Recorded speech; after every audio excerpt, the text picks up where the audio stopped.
columna y baluarte de la verdad, edificando con sana doctrina a la Iglesia de Cristo.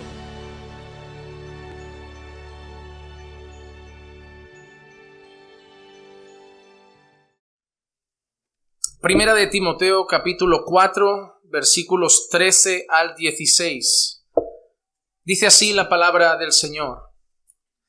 Entre tanto que llego, ocúpate en la lectura de las Escrituras, la exhortación y la enseñanza. No descuides el don espiritual que está en ti, que te fue conferido por medio de la profecía con la imposición de manos del presbiterio. Reflexiona sobre estas cosas, dedícate a ellas, para que tu aprovechamiento sea evidente a todos. Ten cuidado de ti mismo y de la enseñanza. Persevera en estas cosas, porque haciéndolo asegurarás la salvación tanto para ti mismo como para los que te escuchan. Padre, te damos gracias, Señor, porque a lo largo de esta carta nos has ido hablando de cosas que son sumamente importantes para tu iglesia. Nos has hablado de los peligros de herejes, nos has hablado de los peligros de la apostasía, nos has hablado de la importancia del evangelio, nos has hablado de cómo debemos cuidar que los que sirven en tu casa cumplan los requisitos bíblicos que tú has establecido. Señor, toda esta carta nos está enseñando cómo debemos conducirnos como iglesia, sabiendo que la iglesia es columna y sostén de la verdad. Y por eso te pido que en esta enseñanza de hoy no sea diferente, que sigas ayudándonos a entender cosas que son fundamentales para tus siervos y también para la vida de todo creyente, y que sigas edificando nuestras vidas, que podamos recibir esta palabra como lo que es, palabra tuya y no de los hombres, y que podamos, Señor, vivir conforme a ella, porque de nada nos vale escuchar y no hacer, Señor. No queremos solamente ser oidores, queremos ser hacedores de tu palabra. Así que ayúdanos por tu Espíritu a poder vivirla todos los días de nuestra vida. Te lo pido en el nombre de Jesús. Amén. Amén. Amén. Hermanos, nosotros llevamos en las últimas enseñanzas, en los últimos mensajes, a lo largo de todo lo que Pablo ha ido enseñando sobre la iglesia, el mensaje de la iglesia, cómo deben ser los siervos en la iglesia. Parece que Pablo las últimas palabras las está enfocando en estos últimos mensajes directamente al corazón de Timoteo. Está hablando con él, está hablando de cómo debe ser, está hablando y le recordaba que nadie debía menospreciar su juventud, la importancia de que Timoteo fuera un ejemplo para los creyentes en amor, en palabra, en fe, en pureza. Así que ahora Pablo está apuntando al corazón de Timoteo, un hombre joven que va a estar y está al frente de la obra, que sabe Pablo que eso supone muchos retos, que supone muchas dificultades, que supone muchísimos desafíos. Y Pablo no quiere que Timoteo tire la toalla, Pablo quiere que Timoteo esté firme. Hay una cosa interesante en las palabras de Pablo a Timoteo. Muchas veces uno se puede asustar cuando entiende lo que es la iglesia. Uno se puede asustar cuando uno entiende lo que es el ministerio pastoral. La gente tiene una idea muy romántica del ministerio pastoral. La mayoría de gente que lo ve desde fuera tiene una idea un poco peliculera de lo que es ser pastor. Y puede ser que a veces, por haber visto a malos pastores que se dan la buena vida, tengan esa falsa idea de lo que es el ministerio pastoral. Es como cuando uno sale a predicar fuera. Hay gente que puede pensar porque se hace un par de fotos en una plaza, que se lo ha pasado de vacaciones. Pero la realidad es que cuando uno vuelve de esos viajes parece que ha corrido un maratón. Porque uno no predica una vez el domingo. Cuando uno va a esos viajes predica varias veces al día, da consejos, recibe personas que tienen problemas, los intenta guiar y también está todo el tiempo analizando esos lugares para intentar ayudar. Es un trabajo muy intenso y realmente cuando uno vuelve de esos viajes parece que le ha pasado un camión por encima. Por eso siempre lo diré, cuando un pastor viaja a predicar fuera, yo creo que su iglesia no debería ni plantearse el hecho de que se está pegando la buena vida. Al contrario, debería estar orando por él, para que el Señor lo use y para que así como puede ser de bendición para nosotros, en esos pocos días pueda ser de bendición para otros, y para que el Señor le dé sabiduría y para que el Señor lo fortalezca. El ministerio no es fácil, por eso cuando en una ocasión un profeta o el discípulo de un profeta está con su maestro y aquel profeta le dice: oye, ¿qué querrías que te diera? Pídeme alguna cosa. Y ese discípulo lo mira y dice: yo quiero el doble de lo que tú tienes. Ese profeta no dice: oye, pues va a ser una vida muy fácil, muy divertida, muy agradable, sino que la frase que responde es: dura cosa pides. Timoteo sabe por la experiencia de Pablo que el ministerio es muy complicado. Imagínate recibir la carta de Timoteo y ahora mírala desde los ojos, no de la iglesia que estamos aprendiendo las cosas que hay en la iglesia, desde los ojos de la persona que está al frente y que sabe: Timoteo, se van a levantar lobos. Timoteo, se van a levantar herejes. Timoteo, van a intentar seducir a muchos. Timoteo, te van a menospreciar. Timoteo, ¿qué te entran ganas al recibir esa carta de hacer? Decir: me lo pienso 2 veces, dame unos días para reflexionar, no sé si esto es de Dios. Pero hay una cosa interesante: cuando hay un llamado de Dios, por mucho que te presente en la situación más oscura, no puedes declinarlo, porque tu corazón no puede hacer otra cosa. Por eso, como Pablo sabe que Timoteo ha sido llamado por Dios, a pesar de todo lo gris o lo oscuro que le está planteando, Pablo no le abre la puerta a Timoteo a dejarlo, sino por el contrario, lo llama a estar firme como un soldado. Es como: Timoteo, yo sé que Dios te ha llamado, yo sé que lo que te digo es la cruda realidad, pero también sé que no vas a poder no hacerlo, porque Dios te ha llamado a eso, así que levántate y estate firme. La vida del siervo es muy dura, pero el siervo llamado no puede hacer otra cosa. Así que lo único que le queda es buscar en Dios cómo estar firme para, a pesar de toda esa dureza, llevar a cabo su ministerio. Y hoy Pablo en estos versículos le va a decir a Timoteo 4 cosas que son indispensables en su vida, 4 obligaciones muy importantes, y tú las puedes aplicar a tu vida, porque sí, Timoteo está al frente de la obra, Timoteo está ahí delante sirviendo a la iglesia, pero esto lo puedes aplicar en tu vida como creyente también. Así que vamos a ver esas 4 obligaciones. Y la primera obligación es una obligación con las Escrituras. En el versículo 13, Pablo le dice a Timoteo: entre tanto que llego, ocúpate en la lectura de las Escrituras, la exhortación y la enseñanza. Hermano, todo gira en torno a las Escrituras. Lo primero que Pablo le ha dicho a Timoteo: estoy yendo para allá, nos vamos a reunir, pero entre tanto que llego, mientras no llego, mientras sigues solo ahí al frente, lo primero que debes saber es que tienes que ocuparte en leer las Escrituras, exhortar con las Escrituras y enseñar las Escrituras. Las 3 cosas tienen que ver con la misma base: palabra de Dios. Pablo ya le había recordado a Timoteo: predica la palabra en tiempo y fuera de tiempo. Y esto nos demuestra una vez más que es la parte más importante del llamado pastoral. Nuestro ministerio gira en torno a la palabra. Somos llamados a exhortar a la iglesia, sí, a animar, a mover la iglesia hacia adelante, a caminar con el Señor, pero lo tenemos que hacer a través de la palabra. Y somos llamados a nutrir al pueblo de Dios y tenemos que hacerlo con la palabra. Y somos llamados a instruir, a edificar, a entrenar, a capacitar y a ayudar y a acompañar en un proceso de santificación a través de la predicación y la enseñanza de la palabra. Por eso la mayor obligación que tiene un pastor es con la palabra. El mayor instrumento de trabajo en la vida de un pastor es su Biblia. Tiene que ser su compañero inseparable. Está bien leer buenos libros, está bien la buena literatura, pero un pastor sabe que él no está llamado a enseñar a Spurgeon, él no está llamado a enseñar a Calvino, ni siquiera a Arminio, él no está llamado a enseñar a Jonathan Edwards, él no está llamado a enseñar a nadie más, está llamado a enseñar las Escrituras.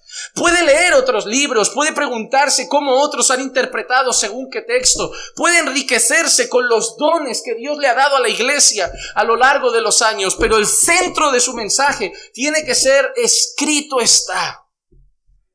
Pastor, ¿qué le parece? Hermano, escrito está. No se trata de lo que le parece a tu pastor, se trata de lo que le parece a Dios. Porque si tu pastor te dice una cosa y otro pastor te dice otra cosa y otro pastor te dice otra cosa, al final vas a buscar el pastor que diga lo que a ti te apetece. Pero el trabajo del pastor no es decirte su cosa. El trabajo del pastor es en cualquier área de tu vida intentar orar, meditar, reflexionar y al final llegar a ti y decir: hermano, de aquel consejo que me pediste, creo esto. ¿Por qué, pastor? Porque escrito está. Porque ese es mi trabajo. Mi trabajo no es hacer terapia, mi trabajo no es darte la opinión más sabia de la tierra. Mi trabajo es enseñar las Escrituras, exhortar con las Escrituras, consolar con las Escrituras. Porque, hermano, yo te puedo decir estoy contigo, pero yo tengo que consolarte diciendo Dios está contigo. Yo tengo que consolarte con la palabra. Entonces, si yo tengo que consolar con la palabra, exhortar con la palabra, enseñar la palabra, edificar con la palabra, capacitar con la palabra, lo primero que tengo que hacer es lo que Pablo le ha dicho a Timoteo: ocúpate en la lectura de las Escrituras. Es triste, pero hay iglesias que parece que prefieren a los pastores ocupados en otras cosas. Hay iglesias, aquí no pasa, gracias a Dios, pero hay iglesias que tienen a los pastores de café en café, de comida en comida. Y tú dices, bueno, a veces es bueno un poco de comunión y a veces es bueno porque la gente quiere un consejo, pero yo veo pastores que son llamados a estar de café en comida y las preguntas al llegar son: ¿y qué tal? ¿Y qué tal, pastor? ¿Y qué agradable? ¿Y cómo va la vida? ¿Y aquel viaje? Y tú: ¿hemos venido a estar 3 horas hablando de la vida?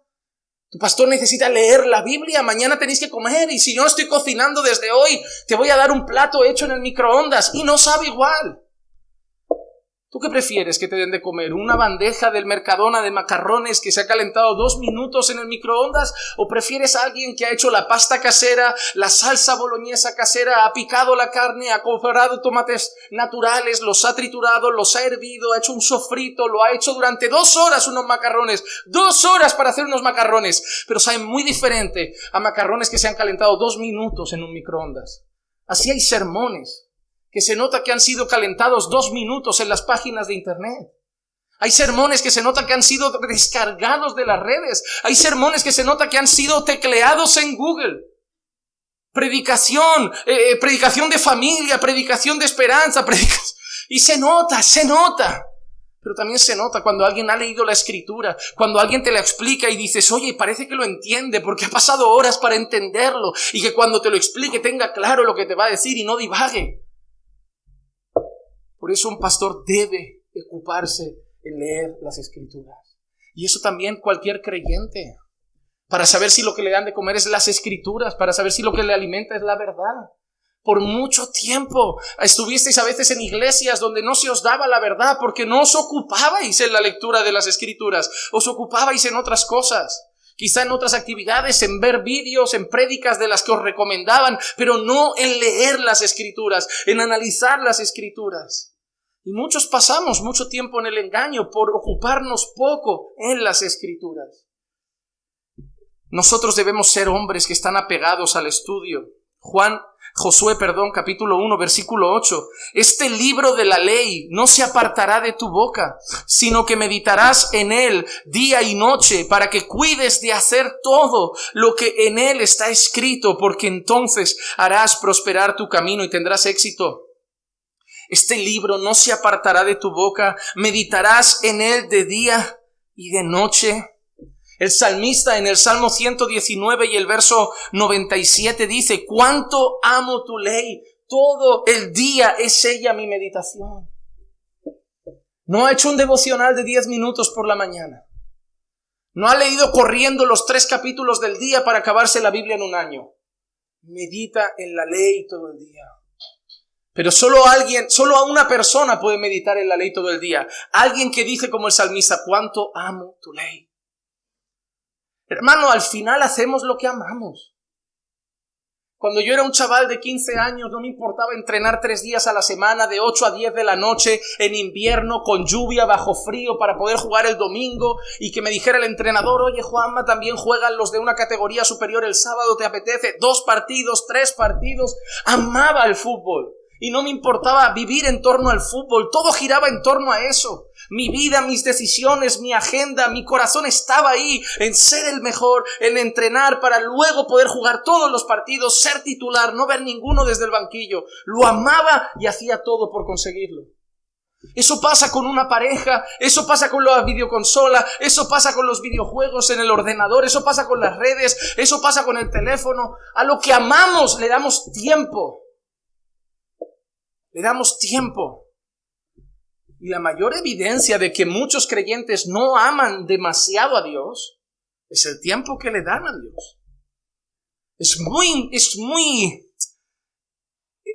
muy contrario poder escuchar a alguien decir te amo sobre todas las cosas y decir no estoy orando. Chocante, ¿no? Es raro.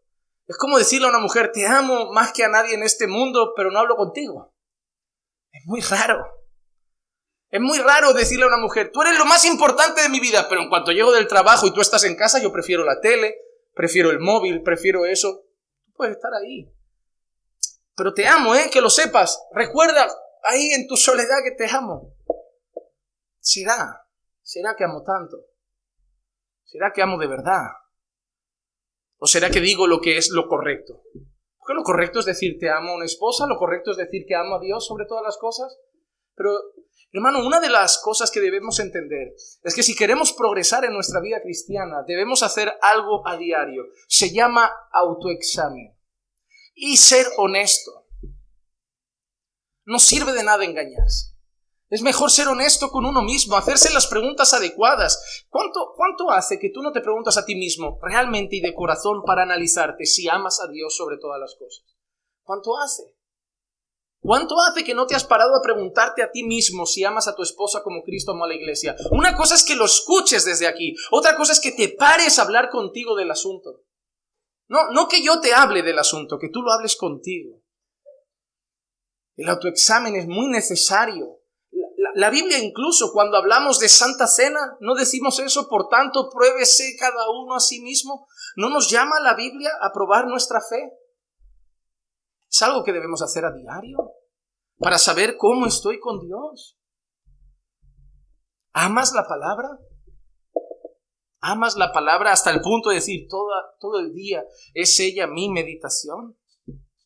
El Salmo 1, el verso 2 dice algo muy similar, sino que en la ley del Señor está su deleite y en su ley medita de día y de noche.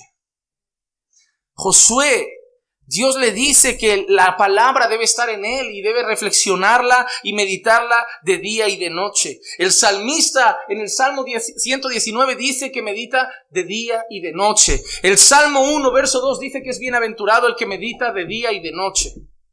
¿No nos lo han dicho una vez? ¿No nos lo han dicho 2 veces? Es continuo en la Escritura. Dios, reflejado a través de los salmistas, a través de profetas, escudriña las Escrituras. ¿Por qué la iglesia está tan mal? Porque no pasa tiempo con la Biblia. Porque nos es más fácil fiarnos de la gente. Hermano, fiarte de la gente es cómodo. Porque al final mañana te sientes como menos culpable. Tienes a alguien a quien culpar de lo que has vivido. Cuando hay gente que llega aquí, todos son víctimas de malas iglesias. Pastor, es que en aquella iglesia hacían eso y le digo, ¿tú estabas ahí? ¿Cuánto tiempo estuviste ahí? Porque yo entiendo que lo hicieran una vez y te fueras al día siguiente. ¿Cuánto tiempo estuviste? No, pastor, yo pasé allí 5 años, 10 años. Digo, no te veo tan víctima. Porque yo entiendo que un día vayas a un culto, te inviten, sea una decepción y digas, yo aquí no vuelvo. Pero pasarte 5 años viendo esas mismas cosas, yo no te veo tan víctima. Yo creo que era muy cómodo fiarte. Yo creo que era muy cómodo dejarte llevar y al final tener a alguien a quien culpar de tu pereza. En vez de reconocer, ha sido yo que no me he preocupado en aprender la verdad, he sido yo que no me he preocupado en saber si me engañan, he sido yo que no me he preocupado en estudiar. Es más cómodo decir, mi pastor dice, mi antiguo pastor decía, mi antiguo pastor me enseñó. A mí como si te lo enseñó un cura, eso no me dice nada. Yo quiero que me digas, la Biblia dice. No, mi antiguo pastor me decía que las oraciones de una madre es lo más importante que hay, que no hay nada más fuerte como la oración de una madre. Y digo, a mí me da igual como si tu pastor te dice que la oración de un primo es importante, la oración de un padre es infalible. Yo quiero que me digas, la Biblia dice. No me cuentes las historias de tu antiguo pastor, ni de tu nuevo pastor, ni de tu otro pastor, ni de lo que te enseñó un primo evangélico. La Biblia dice. Es muy fácil vivir una fe de, pastor, es que mi pastor decía, es que mi iglesia enseñaba, pero la Biblia, ¿qué decía? Es cómodo echar la culpa afuera. Es cómodo ser hoy una mala persona, arrogante, de mal carácter. Oye, hermano, ¿por qué eres así? Es que de pequeño no me quisieron, es que no me dieron afecto, es que como mi padre no era cariñoso he salido igual. Ah, claro, pues mañana entonces tu hijo, si es un maleducado, ¿qué vas a...? Hijo, yo te entiendo, sé que eres una cabra perdida, un maleducado y un grosero, pero total, abuelo, padre, ni te voy a educar porque... ¿Y así hasta cuándo? ¿Así hasta cuándo? Tengo una Biblia que me dice cómo debo ser. Tengo la capacidad en Dios de orar, de ayunar, de pelearme con mi corazón, de batallar con mi carne, de mortificar mi pecado. Pero es más cómodo tener un pasado al que culpar, un marido del que quejarme. Eres una mala mujer, sí, pero es que mi marido es un mal hombre. Es muy cómodo, ¿verdad? Es muy cómodo, porque tampoco entonces tienes por qué ser una buena mujer, ¿no? El problema es que tu marido empieza a hacer las cosas bien, te va a tocar a ti, bonita, cambiar. En el fondo estás más cómoda si él no cambia.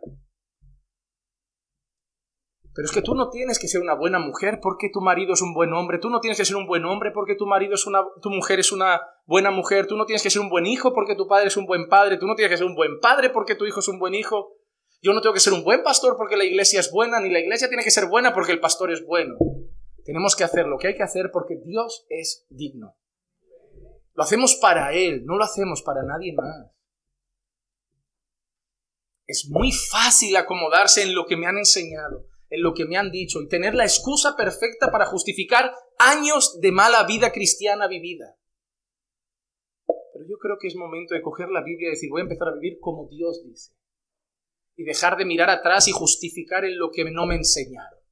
Porque tenía Biblia, así que no tengo excusa. La Biblia estaba en casa y no era otra traducción, era la misma. No es que tuviera una Biblia diferente, la Biblia de una secta, tenía la misma. Era la misma Reina Valera. Era la misma Biblia de las Américas, era la misma Biblia, los mismos libros, desde Génesis a Apocalipsis, solo que no me ocupaba en su lectura. Así que debe ocuparse en la lectura, pero también debe ocuparse en exhortar y en enseñar. En 2 Timoteo 4:2 se lo dice así: predica la palabra, insiste a tiempo y fuera de tiempo, redarguye, reprende, exhorta con mucha paciencia e instrucción. Una de las cosas que más requiere el ministerio es paciencia. Es paciencia. Porque voy a estar enseñando lo mismo año tras año. Año tras año. Mira, es curioso. Cuando la iglesia empieza a tomar esa forma, por ejemplo, los domingos, una reverencia en el culto, un silencio en el culto, la gente de la casa ya no se levanta, los de la casa ya no encienden el móvil, los de la casa ya no tiran cosas al suelo, pero empiezan a llegar invitados. Vuelta a empezar. Vuelta a hablar de la reverencia, vuelta a hablar de los móviles, vuelta a hablar de no levantarse, vuelta a hablar del respeto a Dios y a su palabra, vuelta. Y cuando los que lleven ahí 6 meses aprendan por vergüenza de tanto ser corregidos, por entender la palabra y por toda esa instrucción, llegan otros nuevos. ¿Y sabes qué? Vuelta a empezar. Cuando tú crees que ya la iglesia lo ha entendido entera, te llegan 2 o 3 familias más y se levantan, suena el móvil y tú, vuelta a empezar. Y eso va a ser toda la vida. Pastor, tiene que tener paciencia. Porque cuando los de ahora están creciendo en santidad, mira, está cambiando el carácter, aquella mujer ya no es tan autoritaria, ya parece más una mujer como la de Proverbios 31, ya parece más virtuosa. Ahí llegan 10 hermanitas nuevas por allí, con la cara de mujer autoritaria y tú, no, otra vez. Es como la saga de las películas. Esta es la número 2, esta es la número 3. Esto es como a todo gas, que ya van por la 10 o la 11, no sé cuándo acaba eso. Lo mismo. Pero lo mismo pasa con los hombres. Empiezan a volverse hombres de Dios, hacen cosas en casa, se vuelven hombres bíblicos, dejan de ser esos hombres aplatanados que solo trabajan. Y cuando empiezan a levantarse algunos, miras por la puerta, 8 hombres más que no sirven para nada. Vuelta a empezar. Y cuando los padres empiezan a entender que hay que disciplinar a los hijos, que los hijos deben respetar a Dios, que esto no es un parque, que no hay que entender que son niños, sino que los niños tienen que entender que están en la iglesia, que ellos no son el centro del mundo y todo el mundo tiene que entender a los chiquillos. No, los chiquillos tienen que aprender. Entendemos que aprenden a un ritmo, entendemos que van despacio, entendemos que tienen una edad y no le vamos a pedir que pinten las paredes de la iglesia, pero que aprendan a estar callados, creo que con 3, 4 años ya se puede. Y cuando los padres empiezan a enseñar disciplina a sus hijos, por ahí llegan 4 padres que parece que los han criado en el Amazonas. Que les pones 4 cuerdas por aquí y van de punta a punta de la iglesia. Vuelta a empezar. Por eso es a tiempo y fuera de tiempo, con mucha paciencia e instrucción. Pero todo predica la palabra. Mi primera obligación como siervo y vuestra primera obligación como creyente es con las Escrituras. Tenemos que estar centrados en las Escrituras. Nuestra segunda obligación, y ahora sí, empieza directamente a hablar a Timoteo como siervo, como pastor, pero también lo podemos aplicar a la iglesia. La segunda obligación es una obligación con los dones. Mira lo que Pablo le dice en el versículo 14, qué interesante. No descuides el don espiritual que está en ti, que te fue conferido por medio de la profecía con la imposición de manos del presbiterio. No descuides el don espiritual que está en ti. La primera cosa que Pablo le dice a Timoteo, no descuides tu don. Pablo sabe que Timoteo tiene dones. Él tiene dones. Todo creyente tiene dones. Y Pablo sabe que todo creyente puede descuidar sus dones. Y Pablo no quiere que Timoteo descuide su don. No quiere que Timoteo descuide el don espiritual que está en él. Es un regalo del Espíritu Santo. En 1 Corintios 12:11 leemos así: pero todas estas cosas las hace uno y el mismo Espíritu, distribuyendo individualmente a cada uno según la voluntad de Él. Timoteo, como todos los creyentes, ha recibido el regalo de tener dones. Ningún creyente está vacío en cuanto a dones. Sí, no todos tenemos los mismos. Puede ser que alguien tenga 1 y puede ser que alguien tenga 3. Pero algo que la Biblia enseña es que el Espíritu Santo de Dios regala a los creyentes dones. Eso es innegable en las Escrituras. Y sí, hay varias listas en la Biblia que hablan de dones. Encontramos una lista en Romanos muy conocida, encontramos una lista en Corintios muy conocida. Y es interesante, cuando hablas de los dones, la gente solo piensa en 3 o 4 palabras: lenguas, milagros, sanidad, profecía. Pero cuando ves la lista de dones, habla de exhortar, habla de enseñar, habla de servir, habla de misericordia, habla incluso de dar. Es muy interesante. Todo el mundo quiere ir a la iglesia a experimentar dones de profecía, de lenguas, de milagros, de sanidad, pero nadie va a la iglesia a decir: Dios, dame el don de dar. Y está en la lista de dones. Pero hay gente que lo tiene. En esa iglesia hay gente que tiene el don de dar. Lo tiene. Es evidente. Hay gente que puede ganarte 2.000 euros y te da 20 euros de ofrenda al mes. Inventará 1.000 pretextos. Y hay gente que a lo mejor gana 1.000 y te da 200. Y tú dices: ¿cómo lo hace? Y que de golpe ve que algo hace falta y el otro de los 20 mira siempre al lado como: hermanos, el hermano necesita algo. Y siempre mira a los lados como: a ver si alguien da otro paso primero y él se libra, ¿no? Pero es ese que ya dio bastante, que da el primer paso y dice: hermano, toma, yo. Y cuando el hermano le dice: te lo devuelvo, ¿qué devolver ni qué devolver? Y tú dices: qué desapego, ¿no? Qué desapego. Tiene un don. No tiene ningún apego a lo material, no tiene ningún apego al dinero. No vive para eso. Su alegría, su gozo no depende de eso. Y ni siquiera lo ves quejándose de que va justo a fin de mes. Y tampoco es que vaya sobrado ganando 5.000. Es que tienen un don de dar. Esa generosidad en exceso es algo que solo Dios puede dar en un mundo que ama el dinero. Mientras muchos creyentes tienen que luchar con el amor al dinero, ese hermano tiene un don. La mayoría de iglesias son sustentadas por el 30% de su asistencia. Y en esta también pasa. En esta también pasa. Y es así, que hay gente que tiene una capacidad, algunos por capacidad y otros porque tienen un don de Dios. Son extremadamente generosos. Y hay gente que no tiene capacidad y obviamente no puede dar, pero también hay gente que ama el dinero y es feliz no dando. Y Y ahí ya cada uno con Dios, porque al final damos para Él. Pero es una realidad. Nadie quiere ese don. El don de servir nadie lo quiere. El don de misericordia nadie lo quiere. Casualmente la gente quiere unos dones que les hacen parecer súper creyentes. Las estrellas de la iglesia. No, porque yo tengo un don de... Y tú, wow, no hay que llamarlo para hacer una campaña y que luzca su don. ¿Te has dado cuenta? Pero tienes que entender una cosa. El fin de los dones no es brillar, es edificar. Dios no te ha dado dones para que tú aparezcas. Dios te ha dado dones para que Cristo aparezca. Primera de Corintios 14:12 dice, así también vosotros, pues, puesto que anheláis dones espirituales. Mira lo que le dice Pablo a los corintios. Anheláis dones espirituales. Yo anhelo dones. Hermano, que haya gente haciendo locuras no significa que debamos negar esta evidencia. Pablo le dice a los corintios, anheláis dones, yo lo sé. ¿Y qué tiene de malo pedir a Dios dones? Yo quiero dones para su gloria, para edificar a la iglesia.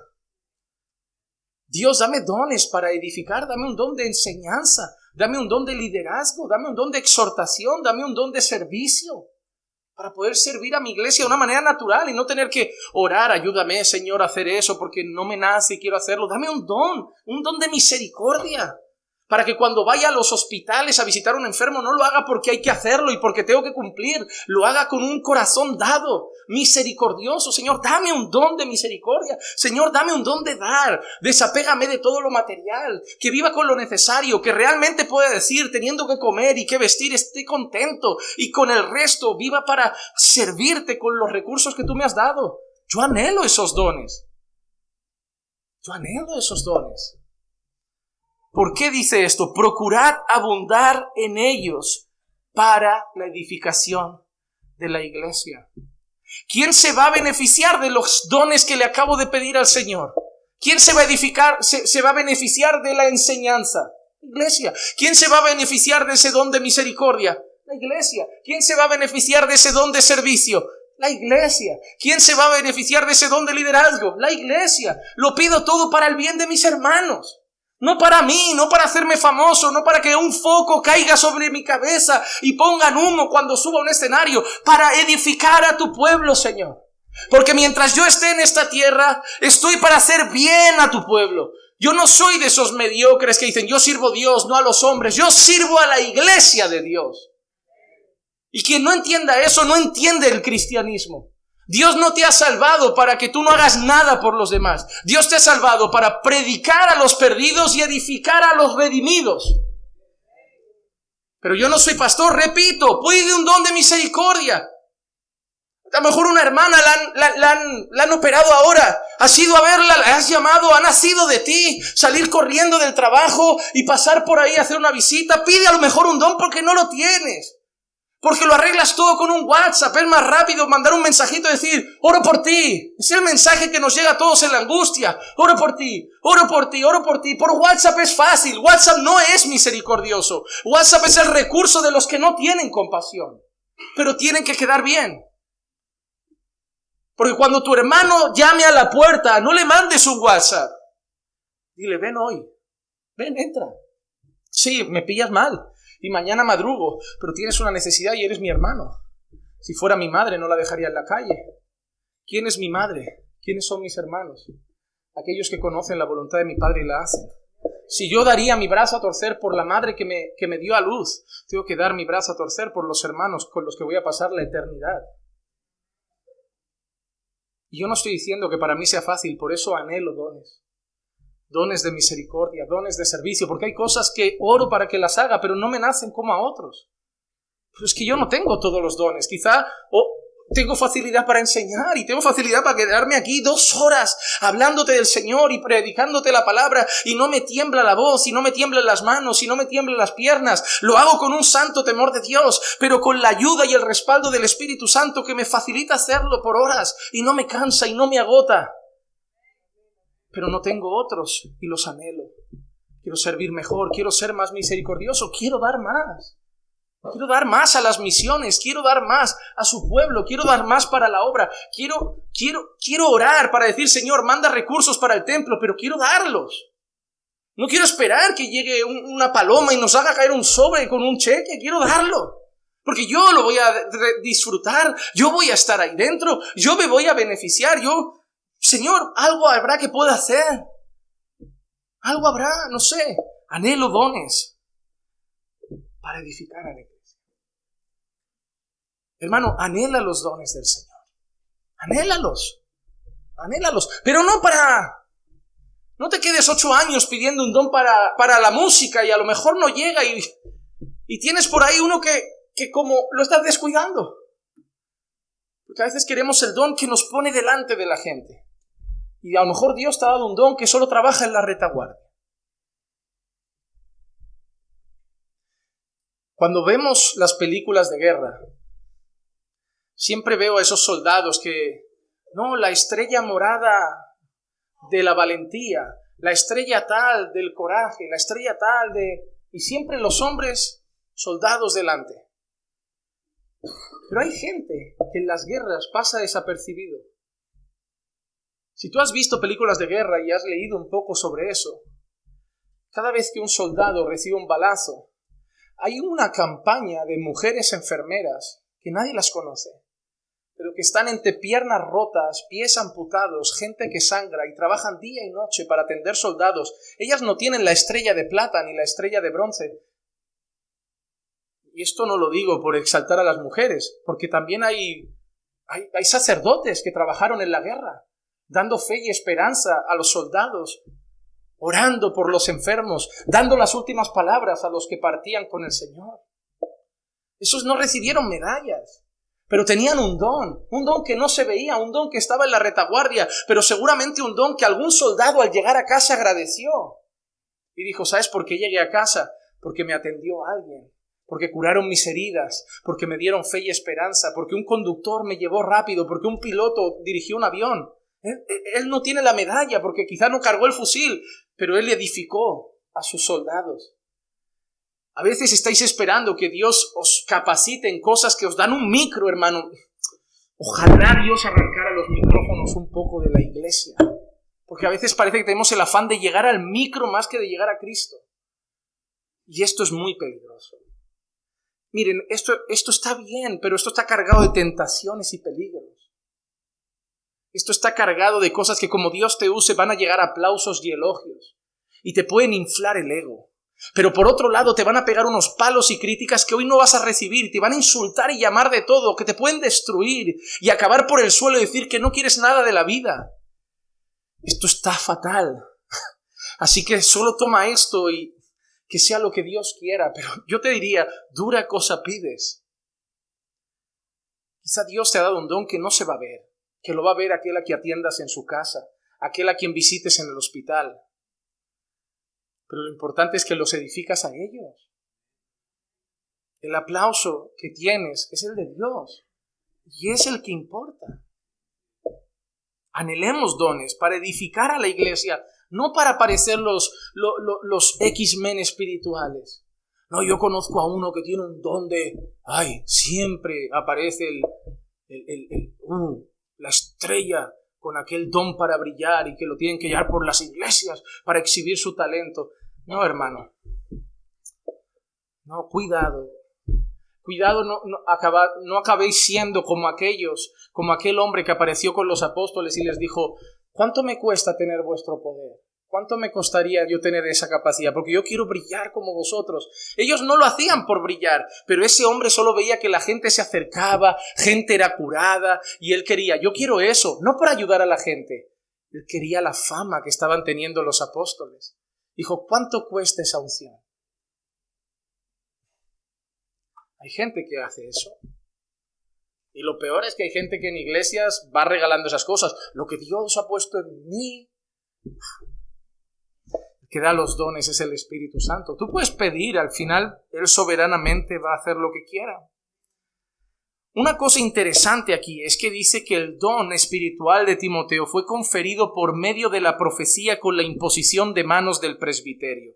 Y hay que ver unas cosas interesantes. La primera es que nosotros no podemos entender que esto es una regla general. Primero, ¿qué significa ese texto? Nadie lo sabe. A lo largo de los años la gente se ha hecho la misma pregunta. ¿Cómo fue eso de que le fue dado por medio de la profecía la imposición de manos del presbiterio? No sé qué culto hubo, no sé qué oración se hizo, no sé qué pasó con Timoteo, pero lo que sé es que pasó con él. En ninguna parte la Biblia dice que todos los dones llegan de esa manera, pero Pablo dice, no descuides el don espiritual que hay en ti, que fue dado de esa manera. Y Pablo, es curioso que en esa oración estaba, porque probablemente es lo que vemos en 2 de Timoteo 1:6 que dice, por lo cual te recuerdo que avives el fuego el fuego del don de Dios que hay en ti, por la imposición de... Hay una cosa curiosa. Parece que a veces Timoteo descuidaba un poco su don. Porque se lo dice en la primera carta y en el primer capítulo de la segunda, Pablo le vuelve a recordar. Timoteo, aquí va mi segunda carta. No sé qué está pasando, pero aviva el don. En la primera le dice no lo olvides. En la segunda le dice échale gasolina. Porque lo tienes un poquito, no estás usándolo todo lo que deberías usar. Porque a veces pasa, Dios te da una capacidad, hago un poquito. Hermano, yo predico todo lo que puedo. Los lunes, miércoles y viernes, si puedo, me conecto un rato en internet, gente se conecta de algunos países, comparto la Biblia. Voy a una iglesia que me invitan, ¿qué quiere? 2, 3 sermones, 3 días seguidos, 9 sermones en 3 días. Está bien. Pastor, ¿no te cansas? Claro. Pero mientras tenga vitalidad y Dios me haya dado una capacidad de hacer algo, yo no lo voy a meter en el bolsillo. ¿Con qué cara me presento mañana a Dios? Juan Manuel, yo no te pedía grandes cosas, yo te di una capacidad y te dije que la usaras para edificar a mi pueblo y lo hacías de higos a brevas. Pero eso sí, mirabas el móvil todos los días, te conectabas a YouTube todos los días, cantabas todos los días, veías películas todos los días, veías series todos los días, pero lo que yo te di, de vez en cuando podías, cuando te iba bien. Mi esposa es testigo que a veces me levanto y me pregunta, amor, ¿tú no estás cansado hoy porque hemos tenido una mala noche, porque ha pasado algo? Sí, pero hay que hacerlo. Hay que hacerlo cuando uno está fresco y hay que hacerlo cuando uno está cansado. Hay que hacerlo con los ojos claros y hay que hacerlo con ojeras. Pero hay que hacerlo. Dios ha dado algo y no se puede meter en el bolsillo y decir, cuando me vaya bien lo uso. No, porque yo no sé el tiempo que voy a estar aquí. Y sé para lo que lo ha dado, para mí y para ti, para edificar a su iglesia. No puedo perder el tiempo. Hermano, ¿qué estás haciendo con lo que Dios te ha dado para nosotros? No es para que grabes un CD, ni que te hagas conferencista internacional. ¿Qué estás haciendo con lo que Dios te ha dado para nosotros? ¿Qué estás haciendo? Y que nadie diga lo de, es que no me dan oportunidad. No, oportunidad tienes cada día. Cada día. Nadie la verá, nadie te aplaudirá, pero oportunidad hay. Oportunidad hay. Hermano, desea que Dios avive los dones que te ha dado y úsalos para edificar a tus hermanos. Para edificar a tus hermanos. Hay gente que está más preocupada en hoy estoy bien con la iglesia, hoy estoy mal. Hoy estoy bien con la iglesia, hoy estoy mal. Y en ese estoy bien y estoy mal no hace nada por la iglesia. Hermano, Dios quiere que sirvas a tus hermanos. De la manera que Dios te ha capacitado. No escondas tus dones. Pero te doy un consejo en el amor del Señor, no envidies los dones de otros. Eso es un peligro muy grande, querer lo que otro tiene y empeñarnos como Simón el Mago en querer lo mismo. No. Yo a veces veo en ti, lo que pasa es que hay algunos que como destacan más, yo quiero aquel. Ojalá yo tuviera, como dije, un don de misericordia, un don de servicio. Yo llegué a Bélgica y percibes en alguna hermana, en algún hermano, una capacidad de servir. Cuando fuimos a Querétaro, un hermano que se dedica a Uber paró su trabajo para hacer una conducción de 3 horas y llevarnos, y luego quiere que le traiga, quiere que le lleve. Hay gente así dispuesta. Algunos dicen que son los pelotas de la iglesia. No, son gente servicial. Lo que pasa es que el que no tiene el don odia ver que otros hacen algo tan hermoso y a él no le nace. Entonces tiene que llamarlos pelotas y cosas así. Sí, hay gente pelota y hay gente servicial. Son cosas diferentes. Es como la diferencia entre idolatrar y honrar. Es que tenemos que saber diferenciar las cosas. Pero al final uno lo percibe. Uno percibe cuando hay adulación y está pegojoso. Y uno percibe cuando hay simplemente un corazón servicial. Y doy gracias a Dios por la gente que tiene dones para servir. Por la gente que tiene capacidad de ser misericordiosa. Que cuando hay alguien enfermo en un hospital o una necesidad en la iglesia, no mira de lejos a ver quién va y si le toca, sino que está el primero. Y no lo hace esperando que mañana se lo devuelvan, porque Él es misericordioso. Busquemos esos dones. Hay una cosa interesante sobre el hecho que la imposición de manos. Y yo puede ser que me inclino un poco sobre esa postura. Una de las cosas que nosotros vemos es que la Biblia también llama don a los ministerios, porque don es un regalo. Cuando nosotros pensamos en don, la gente piensa en talento, pero la realidad es que un don es un regalo. Y la Biblia a veces habla de los ministerios como dones de Dios. Así que también es posible que cuando Pablo le dice a Timoteo, aviva el don que hay en ti, desea ese don, pon en marcha ese don, no descuides tu don, puede ser que Pablo esté hablando del ministerio. Y yo te digo por qué. Porque ahí sí que encaja algo. Cuando Pablo le dice, no descuides el don que hay en ti, que te fue dado por medio de la imposición de manos, hay algo que sí pasa siempre. Cada vez que alguien era encomendado al ministerio, había imposición de manos. Y es interesante, cuando alguien era separado a veces para el ministerio, el Espíritu Santo entraba en juego, por medio de alguien que hablaba o mostraba directamente a los apóstoles la decisión. Dice que los apóstoles oraban y ayunaban y el Espíritu Santo les dijo, separadme a Bernabé y a Saulo para la obra que yo les he llamado. Y les impusieron las manos. Hechos capítulo 6, versículo 6, vemos a los diáconos. Y leemos así, a los cuales presentaron ante los apóstoles y después de orar, pusieron sus manos sobre ellos. En Hechos capítulo 13, versículo 3, volvemos a leer eso. Entonces, después de ayunar, orar y haber impuesto las manos sobre ellos, los enviaron. Cada vez que alguien era separado para una tarea ministerial, había una cosa que hacían. Que primero oraban por ellos imponiendo las manos sobre su cabeza. Es interesante que Pablo le dará una instrucción a Timoteo sobre eso, le dirá, no imponga las manos con ligereza.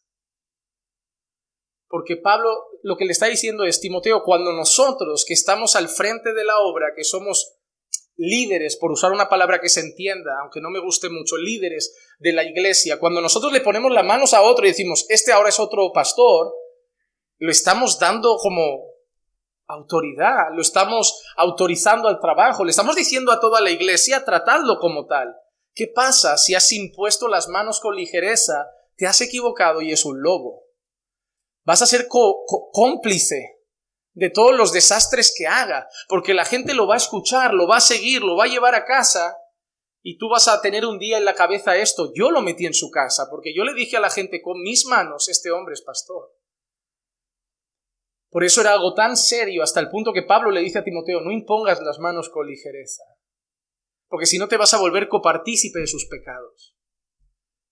Así que cuando Pablo le está diciendo a Timoteo, no descuides el don espiritual que hay en ti, es muy posible que lo que Pablo esté diciendo es, no descuides tu ministerio, no olvides el día en que impusimos las manos sobre ti, y Pablo habla también de él, que puso las manos sobre él, no olvides el día en que delante de la iglesia pusimos las manos sobre ti y dijimos, ahora sirve como pastor. Recuerda que Pablo le ha dicho que nadie menosprecie tu juventud. Él seguramente lo respalda porque él ha tenido las manos sobre su cabeza y lo ha respaldado al ministerio. Tenemos que tener mucho cuidado. La gente siempre dice, pastor, ¿cuándo habrá más gente sirviendo? Cuando las manos estén seguras sobre quién vamos a ponerlas. Porque para ti es muy fácil. Pon a alguien. El día que haga esto delante de la iglesia, la gente de golpe dice, está aprobado, lo podemos escuchar, le podemos pedir consejo, y eso puede ser muy peligroso. Eso puede ser muy peligroso. Hay que orar, hay que ayunar, hay que esperar, hay que buscar en la Escritura, hay que pedir guía del Señor. No hay prisa, pero que el día que se pongan las manos lo hagamos con convicción de que es alguien a quien podemos respaldar. La tercera cosa que tiene que hacer Timoteo, su tercera obligación, y también sirve para nosotros, está obligado a esforzarse. Está obligado a esforzarse. El versículo 15 dice, reflexiona sobre estas cosas, dedícate a ellas para que tu aprovechamiento sea evidente a todos. De las cosas que Pablo le ha hablado a Timoteo, le dice que reflexione, pero luego usa una expresión que es dedícate a ellas. Cuando una persona usa esa expresión, dedicarse a algo, habla de alguien que se da a una cosa. Cuando hablamos de dedicarse al ministerio, hablamos de una persona que vive para hacer eso, que vive para desempeñar eso. Entonces es algo que requiere diligencia, algo que requiere esfuerzo. Pablo no quiere que Timoteo sea un siervo vago. Pablo no quiere que Timoteo vaya haciendo lo que pueda. Yo te voy a ser honesto, y lo digo con la mano en el corazón, de verdad, con toda sinceridad. Cuando hablo con pastores o hermanos que le digo, oye, ¿qué cosas hacéis en tu iglesia? Y me dicen, nos reunimos el domingo y el miércoles hacemos un día de estudio de 1 hora. A mí me pone muy nervioso. Yo veo muy poco para el pueblo de Dios. Yo veo muy poco para el pueblo de Dios. Y cuando me encuentro pastores que abiertamente me dicen, yo es que no tengo tiempo ahora de ir a hacer eso, porque es que me toca predicar 2 veces esta semana y no tengo... No sé qué haría Pablo, qué haría Pedro, o aquellos que tanto leemos y seguimos, que predicaban 7 veces al día, evangelistas que predicaban 4 veces al día, mensajes que duraban 2 horas. ¿Qué pasa entonces? ¿Qué ha pasado con ellos? O cuando encuentro a un pastor que me dice, el mensaje no puede sobrepasar 35 o 40 minutos, que la gente luego ya desconecta. Digo, la culpa es vuestra. Si tú le das a la gente un mensaje de 1 hora cada día, al final se acostumbran a un mensaje de 1 hora cada día. Si tú le das a la gente un mensaje de 30 minutos cada día, el día que le das un mensaje de 1 hora se les hace eterno. Pero seguro que a esta iglesia viene un predicador, predica 30 minutos y la gente se queda como, ¿ya? Pasó sin querer una vez que invitamos a un predicador, no entendió bien el horario y acabó. Y cuando vi el mensaje dijo, la cara que habrá puesto nuestra congregación cuando han recibido 30 minutos de palabra. Hermano, el ministerio requiere esfuerzo. Las cosas del Señor requieren esfuerzo. Eres demasiado esforzado para ganar dinero y muy poco esforzado para las cosas que importan de verdad. Estás demasiado cansado por el trabajo, pero te veo muy poco cansado por las cosas importantes. No, nunca me dicen, estoy cansado de tanto culto en casa, estoy cansado de hacer tantas cosas como marido, estoy cansado de hacer tantas cosas con mis hijos, estoy cansado de orar tanto. Siempre están cansados de trabajar, porque están dando toda su energía a algo que da dinero y están dando muy poca energía a algo que vale cosas eternas. Sus hijos, su esposa, la oración, la palabra, su vida espiritual. Sé y cánsense, tienen que ser buenos trabajadores, pero cánsense para el Señor. Cánsense por su familia, agótense por sus hijos. Sus hijos merecen noches sin dormir. Su familia merece tardes sin ver la tele. Cuando empieces a hacer las cosas que tienes que hacer, te darás cuenta que llevas 1 mes sin encender la televisión, porque no dio tiempo, porque estuviste haciendo lo importante. Y dijiste, bueno, si da tiempo vemos una peli, y no va a dar. No va a dar. No da mucho tiempo. Da un tiempo para ver un rato la tele, da un tiempo para desconectar un rato. Pero hermano, cánsate por las cosas del Señor. Cánsate. Pablo quiere que Timoteo se dedique a esas cosas. Hermanos, somos llamados a entregarnos de corazón. Hechos capítulo 6, versículo 4 dice: y nosotros nos entregaremos a la oración y al ministerio de la palabra. Los apóstoles no podían atender las mesas, no porque atender las mesas no fuera importante, sino porque tenían que dedicarse a algo más importante. Lo otro lo podían hacer otras personas. Una vez alguien me dijo así, me dijo: ¿qué pasa? ¿Que los apóstoles no podían ensuciarse las manos atendiendo las mesas, los señoritos? Digo, sí podían. Pero ¿quién tenía la capacidad de enseñar a la iglesia ahí? ¿Quién tenía la capacidad de instruir al pueblo? ¿Y qué pasa si los que tienen la capacidad lo dejan de hacer por hacer otra cosa que otros pueden hacer? ¿Quién enseña? ¿Quién instruye? Ah, no, es que tienen que ver que yo también puedo hacerlo y entonces lo estoy haciendo, pero póngase a estudiar, que usted tiene que dar el sermón mañana, ellos no. Usted estudie, porque eso lo podemos hacer todos. Sí, sabemos que lo puede hacer y no se le van a caer los anillos, pero usted tiene algo más importante que hacer: estudie la palabra, que mañana queremos comer bien. No queremos una chapuza en el púlpito, queremos alimento sólido. Hermanos, sí, los pastores deben servir, pero mira la expresión que usa: nos entregaremos a la oración y a la palabra. Era algo que requería entrega.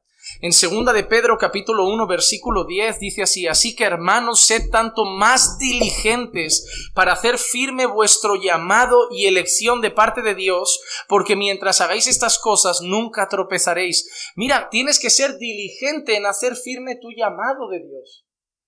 En pocas palabras, si te lo traduzco a la Biblia del lenguaje actual: vive y esfuérzate para que se note que eres salvo. Esfuérzate para que tu vida le diga al mundo: soy un hijo de Dios.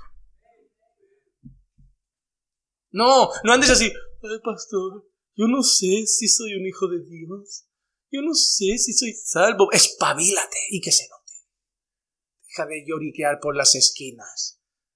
Te digo lo que te he dicho antes, eso es cómodo, ¿verdad?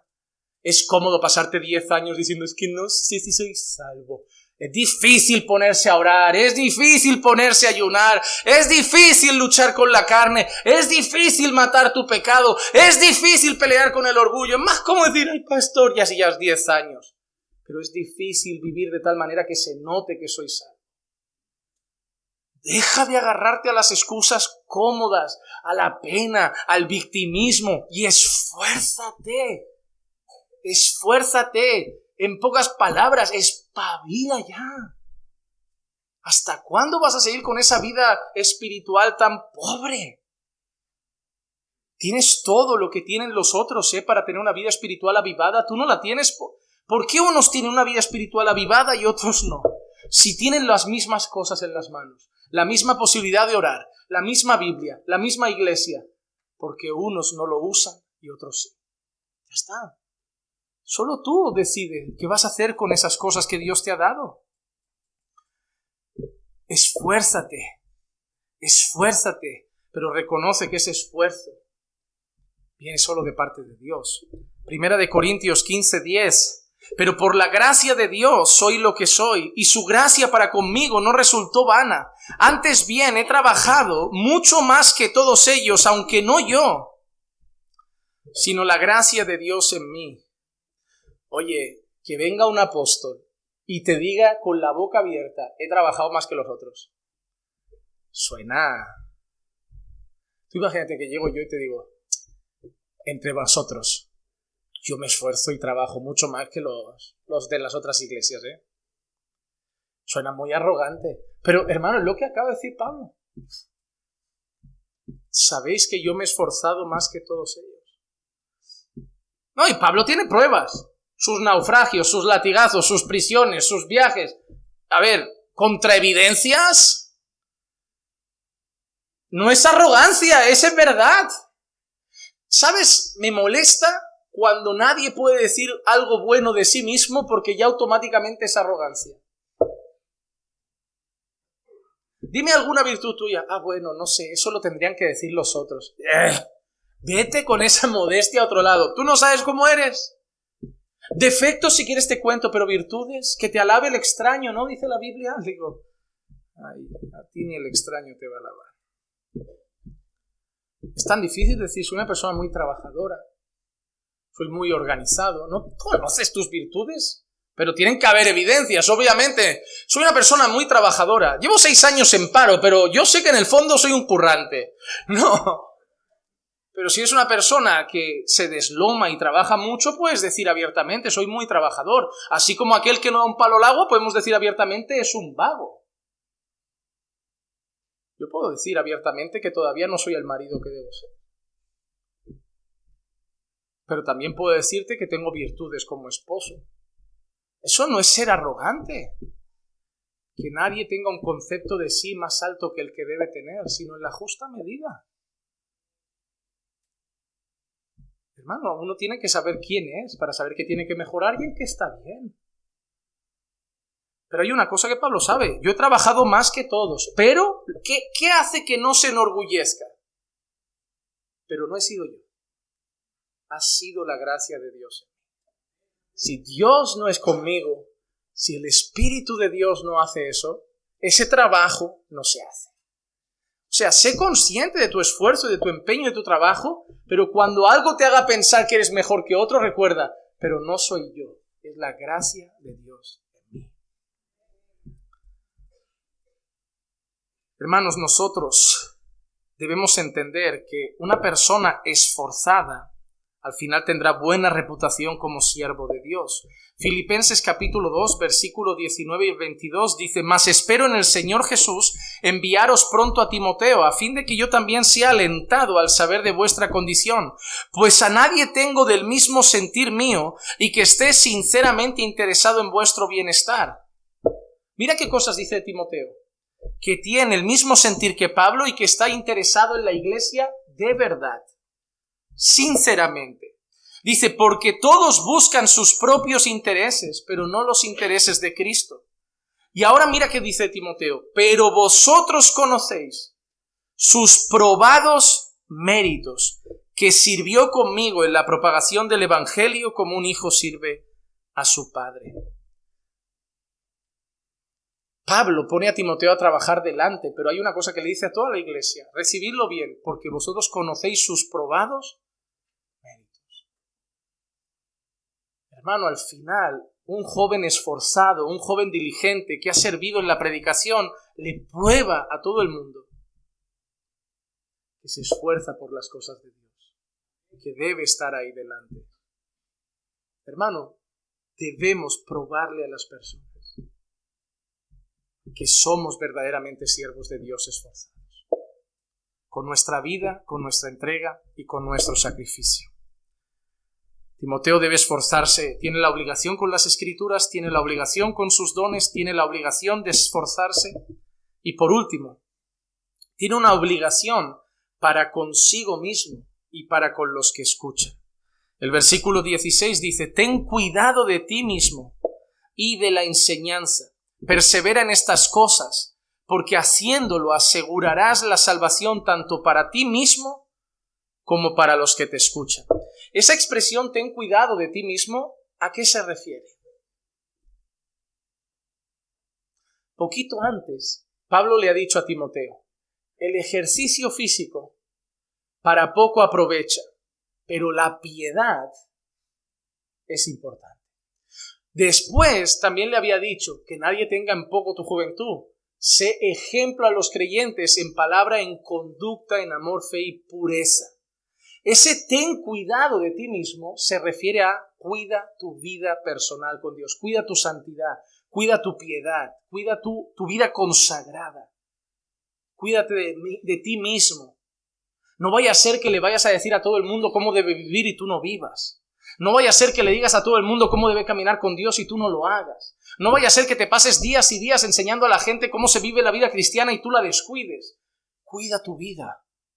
Tiene que tener un cuidado personal. Mira lo que decía Pablo en 1 Corintios 9, 26 y 27. Por tanto, yo de esta manera corro, no como sin tener meta, de esta manera peleo, no como dando golpes al aire, sino que golpeo mi cuerpo y lo hago mi esclavo, no sea que habiendo predicado a otros, yo mismo sea descalificado. Mira lo que está diciendo Pablo, yo vivo en santidad, yo me cuido, yo me santifico, yo lucho con mi carne, yo batallo. No vaya a ser que después de haber enseñado a todo el mundo que hay que ser santo, yo acabe descalificado porque nunca lo fui. Y eso es lo que le está diciendo a Timoteo. Timoteo, cuídate. No vaya a ser que la santidad la prediques para todos, pero no la apliques a tu propia vida. Cuídate.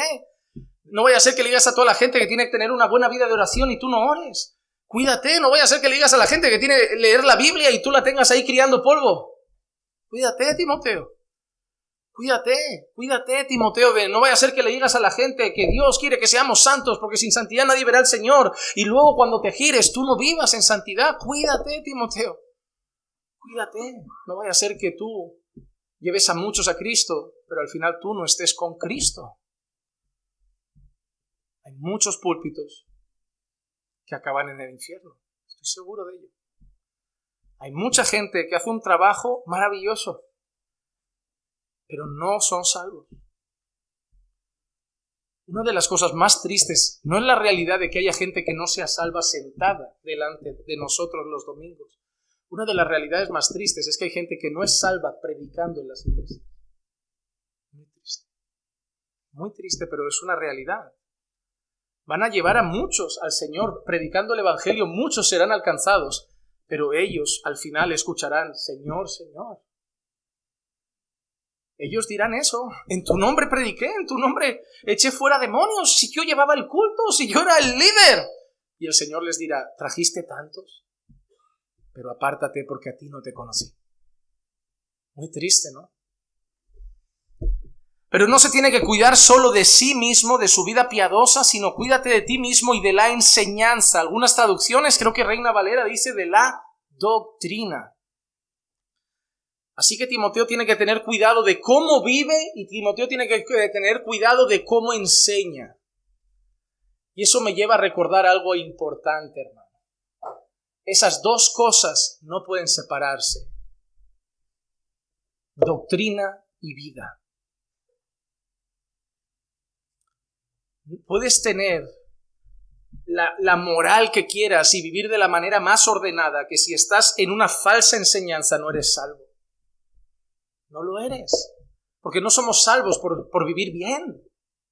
Hay un montón de gente moral en este mundo que no conoce al Evangelio. Tú puedes guardarte, ser un buen marido, pero que si estás en un falso evangelio no eres salvo. Aquel que trae otro evangelio sea anatema, da igual las buenas obras que haga. Mira qué interesante. ¿Quién estaba torciendo a los gálatas? Judaizantes. ¿Sí o no? Pablo dice que los que traen ese mensaje son anatema, malditos, de cabeza al infierno. Los judaizantes, Pablo dice, de cabeza al infierno. Pero tú miras a los judaizantes vivir y parecen más piadosos que nosotros. Eso no se come, eso no se toca, eso no se hace. Aparentemente al cielo de cabeza, ¿verdad? Pero Pablo le dice a Timoteo, al infierno de cabeza, porque el evangelio es otro. Apariencia de piedad, pero falsa enseñanza. No, los judíos, yo guardo el sábado, no como esto, no hago aquello, yo guardo la Torá. ¿No dice Pablo, yo oro para su salvación? Porque tienen un celo, pero no bueno, porque buscan su propia justicia y no la justicia que es por la fe. Ellos se guardan, ¿verdad? Y no lo hacen con hipocresía, no es que sean hipócritas, ellos están convencidos de que están viviendo recto, pero por estar en una mentira no son salvos. Pero ahora llegamos a otros sectores donde aparecen quizá los neocalvinistas, estos calvinistas modernos de hoy, y gente así que todo el legalismo. Todo el legalismo. Es muy extraño. Cuando vas a una reunión de pastores, no bebes alcohol y te miran raro a ti. Es muy extraño eso ya. Es muy extraño ir con creyentes, no estar en un pub bebiéndote un cubata y que tú seas un legalista. Pero hay muchas iglesias que se jactan de tener la sana doctrina, que se jactan de las doctrinas de la gracia, de que no son legalistas ni fariseos, pero viven como verdaderos mundanos. Nada importa. Todo da igual. no pasa nada. Esa es la frase que, mira, en el infierno hay 2 carteles. Uno que pone falso evangelio y otro que pone no pasa nada. Por ahí van a entrar un montón de gente. Por ahí va a entrar un montón de gente que va a entrar por esa puerta y decía, pues sí pasaba, pues sí pasaba. Pues al final Dios era más santo de lo que pensábamos y pedía de nosotros más santidad de la que creíamos. No importa lo bien que vivas, si estás en un falso evangelio, no eres salvo. Pero no importa cuánta doctrina tengas en la cabeza, si no vives en santidad, no eres salvo.